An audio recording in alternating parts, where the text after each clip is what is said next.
Well, welcome back from Easter. Those watching online, so grateful for you joining online. February 8th, 2015, think about, so it could be a little over 9 years ago. Rachel and I, we had just gotten engaged the day before on February 7th, and we're in New York City. So I'm quite the romantic, thank you very much. And got engaged in Central Park. And of course, this was Rachel's first time in New York City. And one of the things you do when you're there, especially I think for girls, is, hey, let's go see a Broadway. Now, I am not into musicals. It's just not my cup of tea for various reasons. But hey, we're there, you're in the Big Apple, this is what you do, Broadway's a big deal. So, Rachel buys 2 tickets, and of course, being the gentleman that I am, she buys them, not me. And they're not cheap. I mean, they're like $200-300. Like it's expensive to see a Broadway in New York City. So, we're not really into musicals, and so we'd ask some people, hey, what should we see? Like, what do you recommend? And Rachel has a great uncle that lives there. They're super into Broadway. They go like every week or something.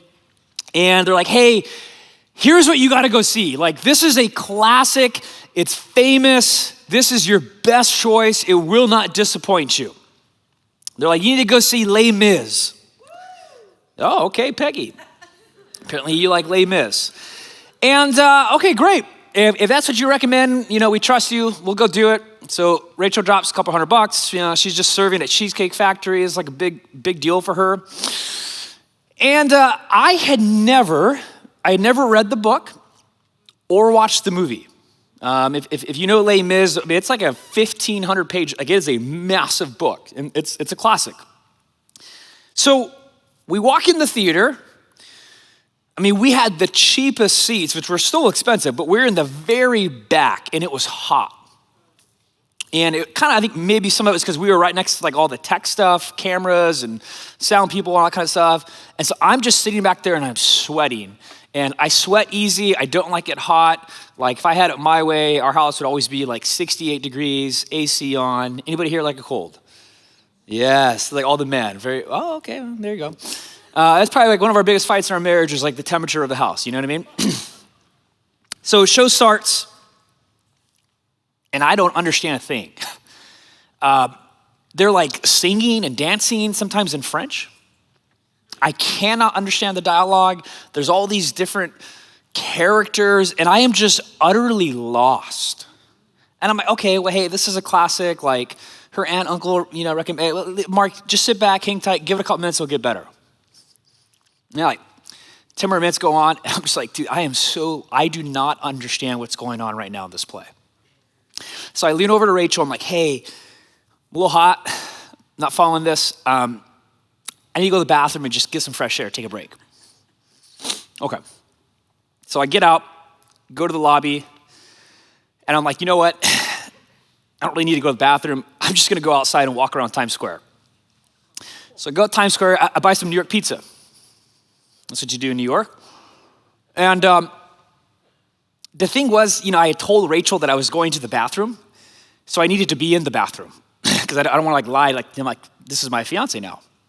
So I buy some New York pizza, I take it back into the lobby, I go into the men's bathroom inside the theater, and I just sit on top of the toilet, and I just start eating New York big slices of pizza. Because I didn't want to go back in. I was so annoyed and frustrated and hot and confused with Les Mis that I'm just like, I can't do this. At the same time, I didn't want to lie to Rachel, and so I needed to be in the bathroom. So I just sat the rest of the show on top of a toilet eating pizza in a Broadway theater. And that was how Les Mis went for me. And it is still a sore subject in our marriage to this day.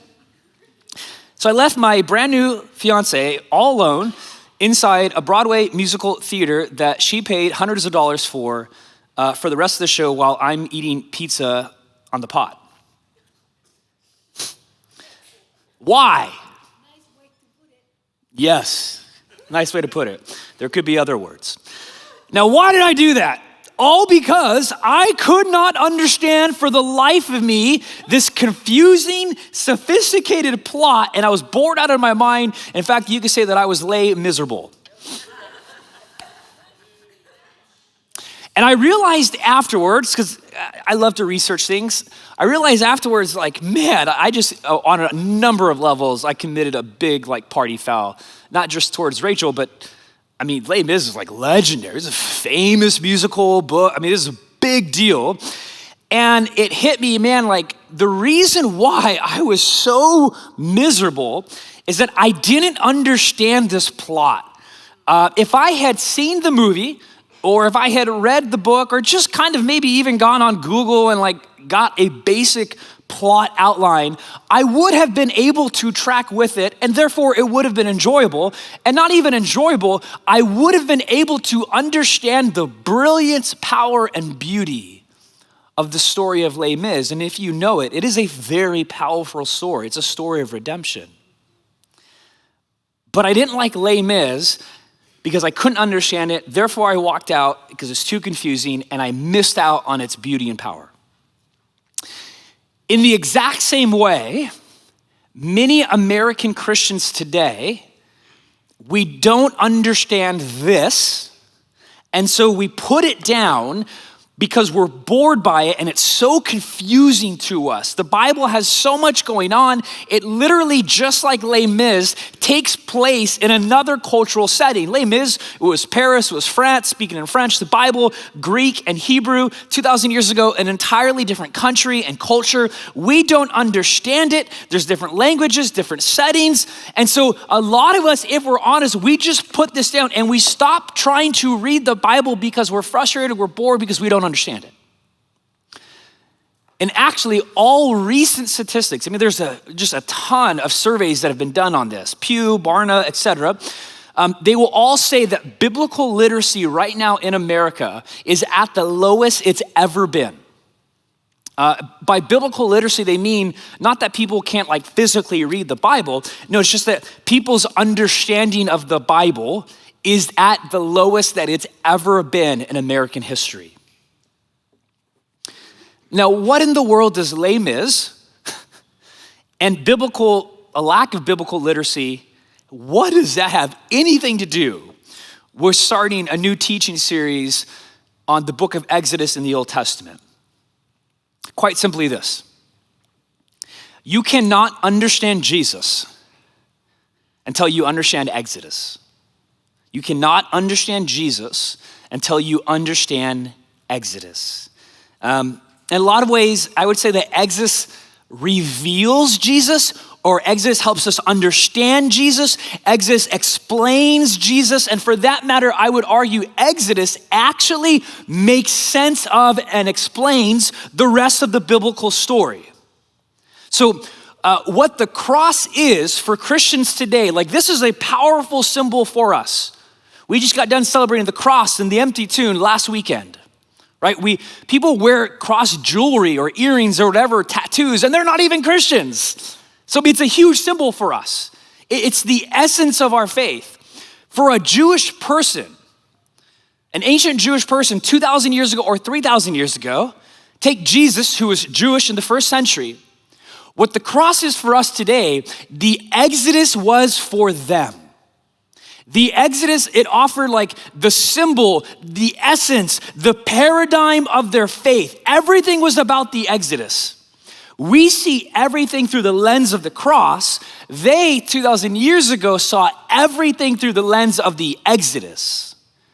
Literally, the book of Exodus is the origin story of Israel. It's like the founding document. So if you really want to understand Jesus, if you want to catch what he was saying and doing and why he was doing it in the first century, then you have to grasp Exodus and relate it. If you want to be able to pick this up and not be bored or frustrated by it and just put it down out of exasperation like I did with Les Mis, you gotta wrestle with Exodus. So for the first time, for the next 5 months, we're actually gonna be doing this all the way through August. Turn with me to the book of Exodus chapter 1. Just as we shared last week, we have free orange Bibles underneath the chairs in front of you. I'm gonna read from that page 38, Exodus, very left of your Bible, second book of the Bible, right after Genesis. This is literally how the book begins, Exodus 1:1. These are the names of the sons of Israel who went to Egypt with Jacob, each with his own family. Reuben, Simeon, Levi, and Judah, Issachar, Zebulun, and Benjamin, Dan and Naphtali, Gad and Asher. The descendants of Jacob numbered 70 in all, and Joseph was already in Egypt. And how's that for like the beginning of a book? I mean, it's a really kind of keep you on the edge of your seat opener. Obviously, I'm being sarcastic, but there actually is a lot going on there that is quite fascinating that we'll get to. Verse 6. Now Joseph and all his brothers and all that generation died. And then 100 of years skip forward, verse 7. But the Israelites were exceedingly fruitful. They multiplied greatly. They increased in numbers and they became numerous that the land was filled with them. And then a new king or a new Pharaoh to whom Joseph meant nothing, he came to power in Egypt. And look, he said to his people, the Israelites have become far too numerous for us. Come, we must deal shrewdly, and we'll come back to that word, with them, or they will become even more numerous, and if war breaks out, they'll join our enemies, they'll fight against us, and they'll leave the country.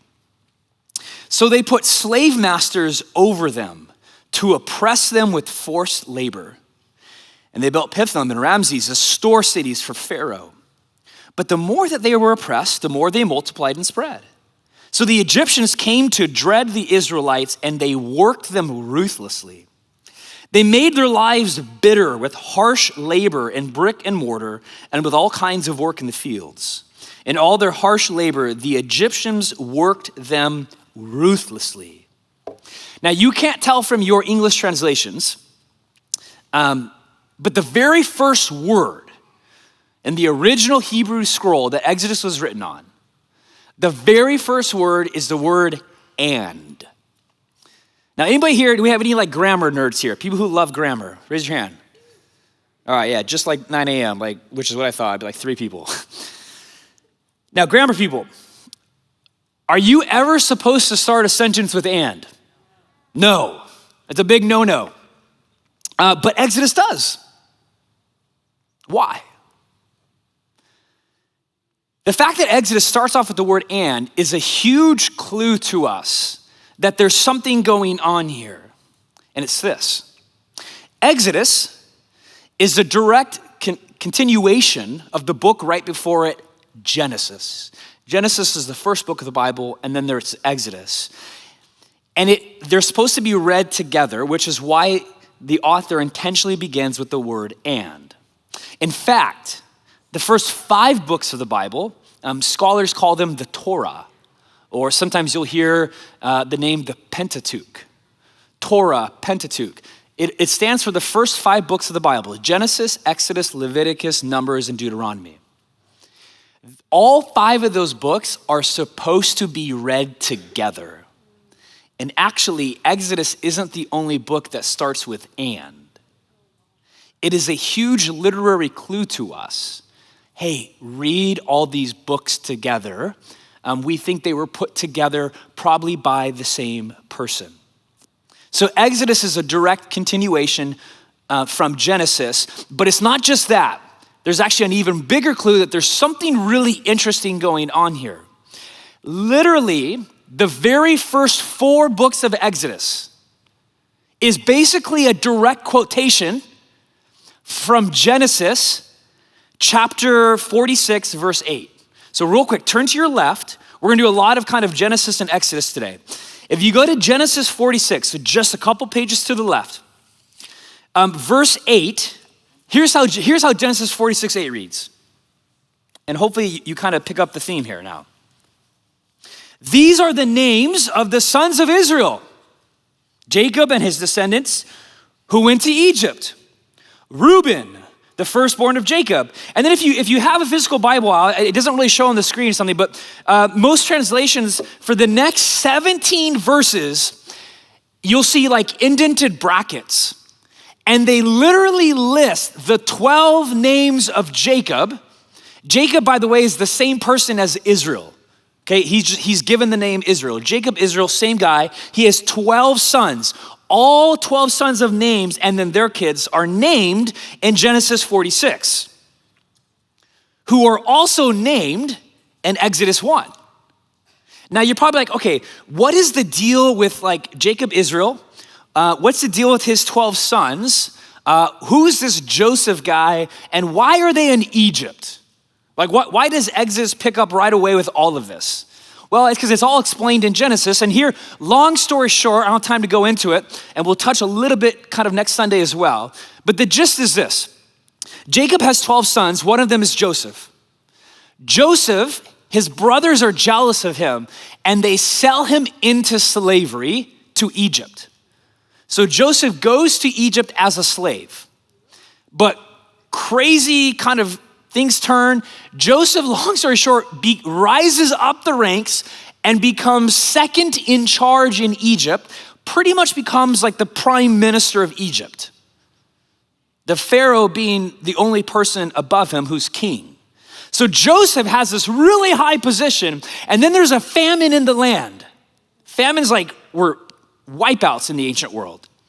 So Joseph, because he has favor with Pharaoh, because he rose up, he's able to bring his family into Egypt for protection and food. His 11 other brothers. And so they all come down to Egypt with his dad. And then that is how Genesis ends and where then Exodus picks up. So now if you go back to Exodus chapter 1, verse 5, here's what we read. The descendants of Jacob, or Israel, numbered 70 in all. Joseph was already in Egypt, and now Joseph and all his brothers and all that generation died. So time has passed, centuries have gone by, and then verse 7, we pick this up. But the Israelites were exceedingly fruitful. They multiplied greatly, they increased in numbers, and they became so numerous that the land was filled with them. All right. This is where things get really good. But before I go any further, I have to stop, and I gotta talk to you about Ed Sheeran. You didn't see that one coming. I'm gonna throw another curveball at you. Not only am I talking about Ed Sheeran, but we're gonna talk about Marvin Gaye and his song, Let's Get It On. Didn't see that one coming. Whose laugh was that? Oh, yeah, that was good, man, I love it. All right, so why Ed Sheeran and Marvin Gaye? Well, if you're familiar with Ed Sheeran, he was actually in a lawsuit last year. His song, Thinking Out Loud, he was accused, Marvin Gaye, I don't think he's not alive anymore, but his family or whoever owns the rights to his song, accused Ed Sheeran in a lawsuit that he was doing a copyright infringement of Marvin Gaye's song, Let's Get It On. Quote, he unlawfully employed the heart of Gaye's song, that is, harmonic progressions and melody and rhythm elements. So, two different songs, like Ed Sheeran, it wasn't a lyrical charge of copyright. The lyrics are way different. They're nothing in common. It wasn't that he copied with the lyrics. What the accusation is that the rhythm, the harmony, the feel of the song, he took from Marvin Gaye's song, Let's Get It On. Now, Ed Sheeran ended up winning the lawsuit. He did not get charged, and so the jury said, hey, there is no copyright infringement here, and life goes on, and all that. But here is a YouTube clip, I want you to hear this, that compares the two songs. And, you can notice like a subtle similarity. Again, not in the lyrics, but in the rhythm, in the harmony, how it builds up. So take a little listen here. It's about like a minute and a half long, and we can do a little dancing in here, all right? Let's play it. Work like they used to before. And I can't sweep you off of your feet. Will your mouth still remember the taste of my love? Will your eyes still smile from your cheeks? Darling, I've been really trying, baby, trying to hold back this feeling for so long. And baby, my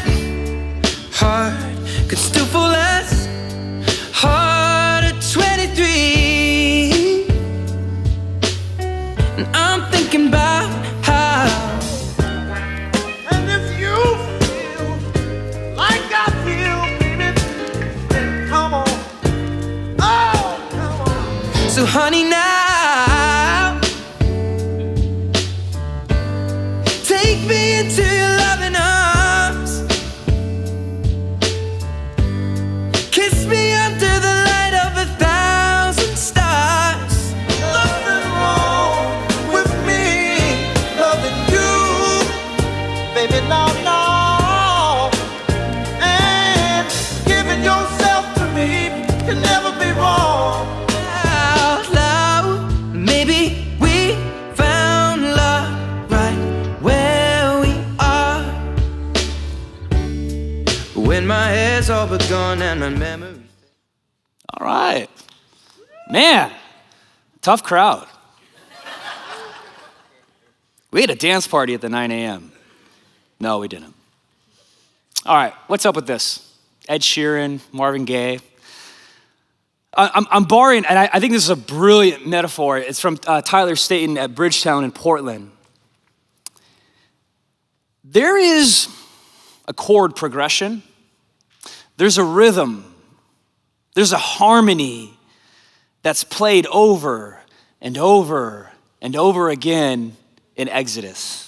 Now, the lyrics are different. The characters, the locations, the setting, everything is different. But the rhythm, the harmony, and the chord progression, they stay the same. And it's subtle. You may not notice it at first, but then you listen to it a couple times and you're like, ooh, I think Exodus has got a rhythm. It's got a chord progression. It's got a progressive harmony that's actually played over and over and over in the whole Bible. Climactically in Jesus.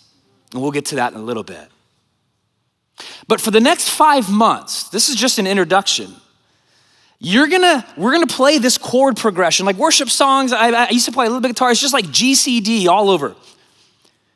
Exodus is the same thing, and the Bible climactically in Jesus, it's the same chord progression over and over and over. What is it? It's these 4 things: creation, enslavement, liberation, renewal. Creation, enslavement, liberation, renewal. Creation, enslavement, liberation, renewal.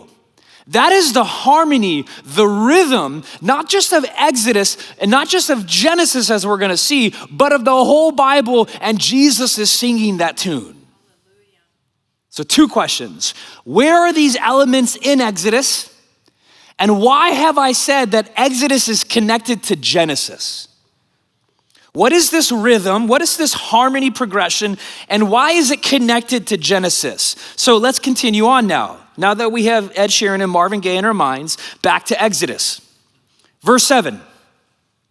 But the Israelites were exceedingly fruitful, multiplied greatly, increased in numbers, and they became so numerous that the land was filled with them. Where is that verse from? Now I told 9 a.m. If anybody guesses it correctly, Starbucks on me, and I mean that. Anybody here, can I guess where verse 7, Exodus 1, where that is from in the Bible? I'm hearing Genesis, but you gotta tell me the chapter and verse. All right, nobody won. Nobody won at 9 a.m. either. Genesis 1:28. Let me read 1:28 for you, and notice the similarities. This is God speaking this to the first humans. God blessed them and said to them, here it is, be fruitful, increase in number, and fill the earth, and subdue it and rule over it. That is the exact same language that is used in Exodus 1:7. What's going on here? In Exodus 1:7, God is growing his people, Israelites. They are multiplying, they're being fruitful, and they're filling Egypt. That is the exact same thing told of the first humans in the Garden of Eden, to be fruitful, to multiply, and fill the earth. God's desire for the human race, like his project, the way that he's designed things, is that he wants you and I to multiply, to be fruitful, to fill this earth. He wants you to flourish and to steward this good earth. He made it as a good place. This earth is your home. I hear Christians all, the earth isn't my home. No. Yes, it is. It just needs to be improved because it needs a big improvement project. You are made to flourish here, to be fruitful, to multiply. And that is what he's doing, Exodus 1:7, as he begins to form Israel and Egypt. Things are moving forward. This is a part of God's creation project. But what happens? Verse 8. Then a new king to whom Joseph meant nothing, so he doesn't remember Joseph, he doesn't remember why they came to Egypt. He came into power in Egypt and he said, look to his people, the Israelites have become what? Far too numerous for us. They've grown, they multiplied. Come, we must deal, and here's the word, highlight it, shrewdly with them, or they will become even more numerous, and if war breaks out, they'll join our enemies, fight against us, and lead the country. God's people are flourishing, and the shrewd Pharaoh doesn't like it, and so he begins to oppress God's people, and he makes them physical slaves. This is the enslavement part. So there's 4 parts to the chord progression. Creation, I showed that by quoting Genesis 1:28, be fruitful and multiply. Now we're in the enslavement part. Now go back to Genesis 3. Let's go to the left again, 2 chapters after Genesis 1:28. What happened? So the creation project, Genesis 1, be fruitful, multiply, fill the earth. What happens next in that? Genesis 3:1. Now the serpent was more what?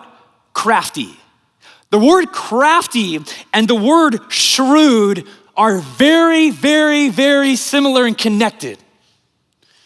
What Satan, who's symbolized by the serpent in Genesis 3, he was so crafty that he got Adam and Eve, the first humans who were flourishing, he got them to turn around and to stop that flourishing. And now Pharaoh is doing the exact same thing in Exodus 1.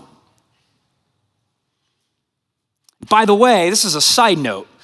I don't have time to get into this, but it is also, I would say, not by accident, you have the serpent in Genesis 3 representing Satan. In Egyptian culture with Pharaoh, they had snakes on their hat. And as you'll see, snakes actually play a prominent role in the book of Exodus. I don't think that's by accident.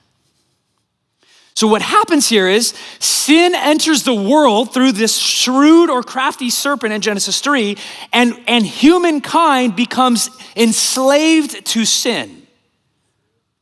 We become enslaved to sin. In Exodus, Israel grows, be fruitful, multiply, fill the country.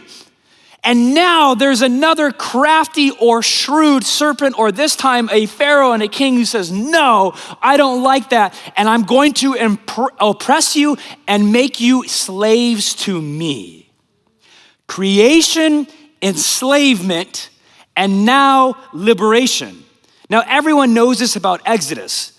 So Exodus chapter 12, the whole nation of Israel, the people of God, they are liberated. They are set free from enslavement in Egypt. I mean, that is why it's called Exodus. So Exodus literally means, the word means departure or like the way out, the road out. So that is very explicitly the liberation part. They are set free from enslavement in Egypt. Now, here's the crazy thing. That also is mentioned in, guess what? Genesis. So Genesis 15, 13 through 14. Real quick. Abraham.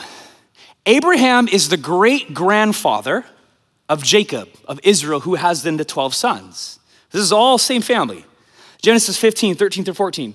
Then the Lord said to him, know for certain that for 400 years your descendants will be strangers in a country not their own, and here it is, that they will be enslaved and mistreated there. Here's the liberation part. But I will punish the nation they serve as slaves, and afterward they will come out. There will be an exodus, and they will come out with great possessions. Creation, enslavement, liberation, and then what's the fourth chord in the progression? So it was renewal. Now the whole second half of Exodus, this morning is just an intro.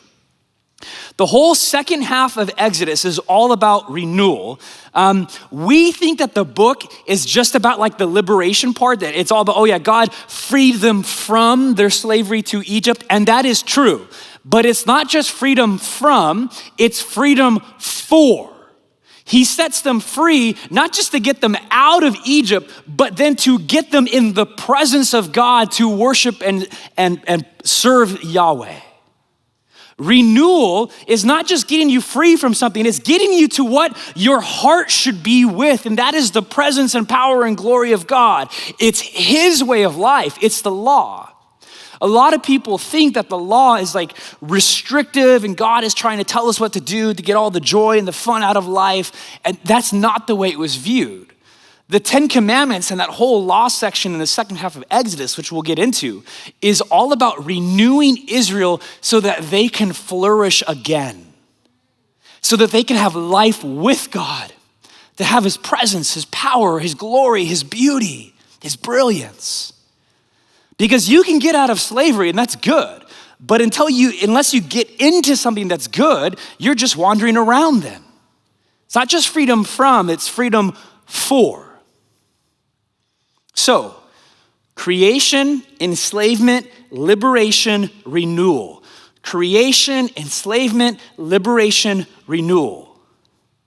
That is the rhythm, the melody, and the chord progression in Exodus.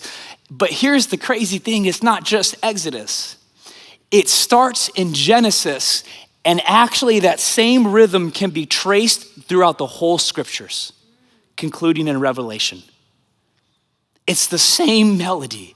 Now it's different lyrics, different characters, different locations, but it's the same heartbeat over and over and over. That is why there's a great literary critic, nobody probably cares about him, but his name is Northrop Frye. He once put this: Exodus is the only thing that ever happens in the Bible.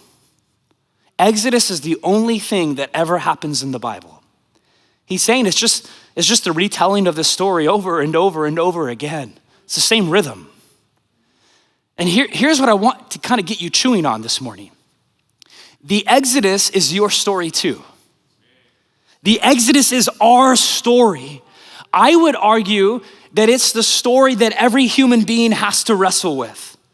May disagree on the answers, but there is a chord progression, there is a melody that every single human being who's ever lived has to figure out and march to.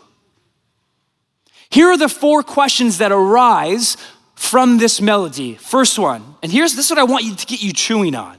This whole series is in some ways asking and answering these 4 different chords. First, do you believe, not just cognitively know, but do you believe in your heart that there is a creator God who's designed you to flourish? To actually live here on this earth and to prosper and to be fruitful and to be a steward over creation. That looks so different for all of us. But do you believe that there is a creator God who wants and designed you to flourish? He's not grumpy. He's happy. And he wants you to experience his happiness. The problem, though, is at the same time, while we are supposed to believe in this God that's created us to flourish, if we're honest, we feel that there's something enslaving us and keeping us back from being able to flourish, and that is the second question. What are you enslaved to? It is impossible to not be enslaved to something. The question is simply, what are you enslaved to? Notice that Israel, they get set free, but now they become Yahweh, God's servant. But that's a good relationship where it causes them to flourish. So my question to you is, are you enslaved to money? Are you controlled by people pleasing? Are you gripped by the fear that you're not enough? Are you addicted to your phone? Are you obsessed with staying busy? What's exhausting you just like Pharaoh exhausted Israel? Who's the Pharaoh in your life that is enslaving you? And then if you're enslaved to something, then the natural question becomes, well, who's gonna set you free? Who do you go to for liberation? In a lot of ways, it's these 2 questions, which I think are way more meaningful. Who has the power to set you free? And is there anyone that you can trust to set you free? Because I think a lot of us think and trust that money will set us free, that power will set us free, that education will liberate us, that technology will free us, maybe that dream vacation will really set you free, or that medicine will finally heal you. Now, none of those things are bad. I'm not being a Debbie Downer. Those are all good things, but those things alone by themselves will never be able to truly liberate you. Who are you going to set you free? Creation, enslavement, liberation, and now, lastly, do you trust that God can renew you? Meaning this, I think a lot of people think that God is trying to restrict you with his rules and way of life. That he's kind of out to zap your joy. He doesn't want you to have any fun. And that his rules and his laws stifle you. Sure, that's one way of viewing God. I would say that's exactly how not to read the second half of Exodus. Because I think actually he wants to renew you. Do you believe that God is after and his guidelines, walking his way, actually gives you vitality and life and flourishment? Do you believe that? Do you believe that he wants to renew your soul? That like you're lost without him and he's designed you and he knows what's best for you. Do you want him to renew and bring life back to your soul that's been enslaved?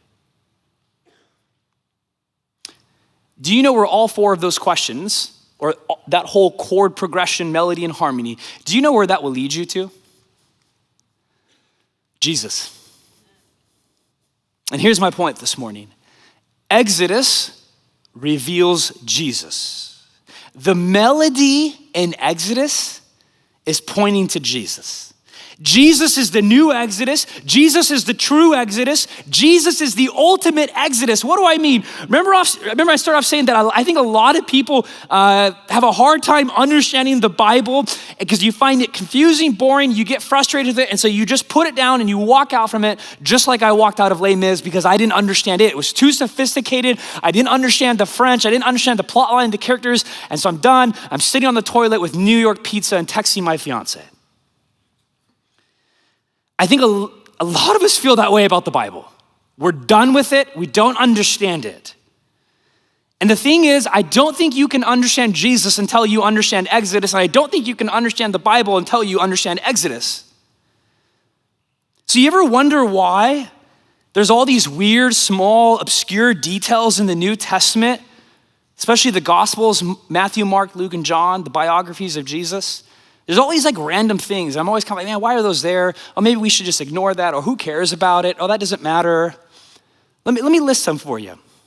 We'll put up a graph too, but listen to what I'm saying here. You ever wonder why was Jesus born during the reign of a tyrant named King Herod, who issued a decree to kill all male boys? You ever wonder that? It's in the Christmas story. Well, because as we'll see in Exodus, Moses was also born under the threat of a Pharaoh killing all boys. You ever wonder, why did Jesus, Matthew tells us this, why did Jesus and his family go straight to Egypt when he was young to preserve his life? Well, because as we'll see in Exodus, Moses, he wasn't Egyptian either, but he lived among the Egyptians in his childhood who also preserved his life. You ever wondered, why was Jesus baptized? Why did Jesus go through the waters of the Jordan River? Well, because as we'll see in Exodus, Israel was rescued by going in and out of the waters of the Red Sea. Why did Jesus spend 40 days in the desert being tested? That is so weird and random. Well, because as we'll see in Exodus, Israel too spent 40 years in the desert being tested. Why did Jesus give his most famous teaching? We call it the Sermon on the Mount. Why did he do that on a mountain? Because as we'll see in Exodus, Moses received teaching and commandments on the mountain. Why did Jesus multiply bread for thousands of people and call himself the bread of life? Was he just showing off and just being a magician? I don't think so, because as we'll see in Exodus, Israel received bread from heaven. Why was Jesus transfigured with a glowing face on a mountain? It's called the Transfiguration. Well, because as we'll see in Exodus, Moses had a glowing face when he came down from the mountain. And most climactically of all, why did Jesus, was it just accidental? Just kind of coincidence that he offered up his own life during the Passover festival in Jerusalem? No, because as we'll see in Exodus, the Passover began and was instituted in Israel as they were being delivered from their enemy, Egypt. See, it isn't just that Exodus reveals Jesus, it does, is that Jesus is actually saying in his words and his actions and his timing that I am the true Exodus, I am the ultimate Exodus, and I am offering you the real Exodus of life. That is why after his resurrection, Jesus in Luke 24:44 says this. He said to them, "This is what I told you while I was still with you. Everything must be fulfilled that is written about me in what? The law of Moses." What is Exodus? It's in the law of Moses. Genesis, Exodus, Leviticus, Numbers, Deuteronomy, and then the prophets and the Psalms. What basically Jesus he just tells you how to read the Bible. He's like, hey, oh, by the way, the whole Old Testament, it points to me. He's like, I fulfill it. He's like, this is the rhythm, the melody. It's a progressive harmony that's building up. The whole melody of the Bible is singing the tune of Jesus. What's that tune? He created you to flourish. He wants to set you free from what enslaves you, and he wants to renew your soul. Jesus wants to give you your true and ultimate exodus today. That is why he came, and that is why he did every single thing he did. It was a reenactment of the true exodus. And the thing is, so many of us, we miss out the truth and the beauty and the power and the brilliance of Jesus because we don't understand this text. And I don't mean that as a judgment statement. I just think we've lost sight of it. And what we end up like is just like me in Les Mis, where I walk into a theater on Broadway where it's this famous thing. I mean, Les Mis is a big deal. Like people, I can't believe you did that. I know, but I didn't understand it because I hadn't read the book, which is a massive 1,500-page book. I hadn't watched them. I had zero concept of Les Mis. And so I go in there and I watch this sophisticated thing. I can't make sense of it. I get frustrated. I'm hot and I'm out. And I end up sitting on the toilet with pizza.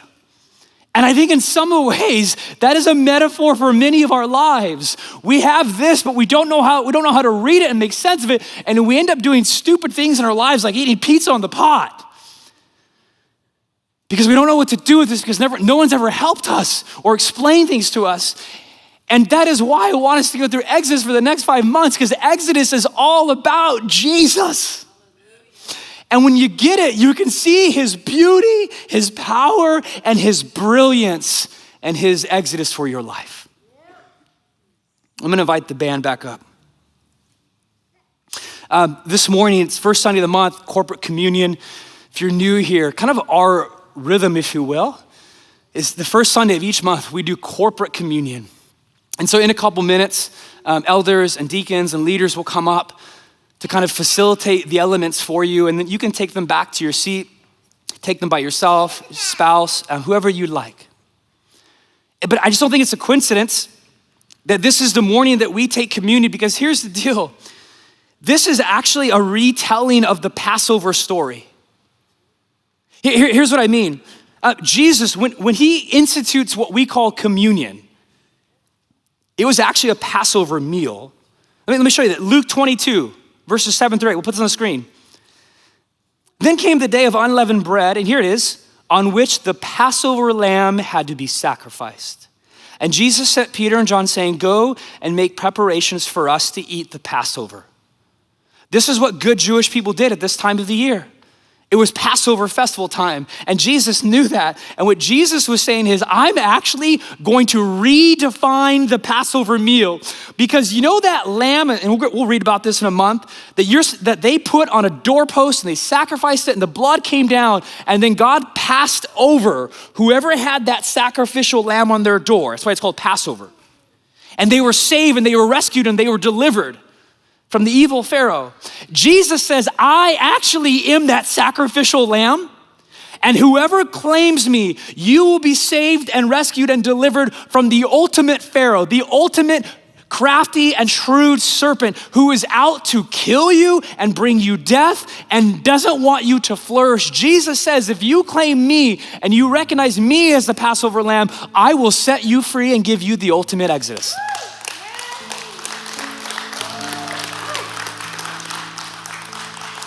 So here's what Jesus said that night. He took the bread, he gave thanks, and he broke it. And he gave it to them saying, this is my body given for you. Do this in remembrance of me. He's replacing himself in the Exodus story. And in the same way, after the supper, he took the cup saying, this cup is the new covenant or the new Exodus in my blood, which is poured out for you. The good news this morning of communion is that Jesus has come to set you free from whatever you're enslaved to. He's come to set you free. How? By him dying for you. It cost him his life, his blood. But it's actually so much more than just that. It's not just about your sins being forgiven, though that is true. It's about actually renewal of life with him. The one who's created you to flourish says, oh, I want to spend time with you. I want to walk with you. Exodus, the Spirit of God leads them through the wilderness to the promised land. Cloud by day, fire by night. For us, that is the Holy Spirit. As we journey through in our own Exodus, the presence of God goes with us. I just want to invite elders, deacons to come forward, partake of the elements. Band's gonna sing a song. And then after that, there's gonna be a prayer team. We want to go into a time of ministry response. We want to respond to this Exodus. So I'll come back up after that, give some prompts. But for now, would you prepare your heart, your mind, and you can come forward to partake of the elements.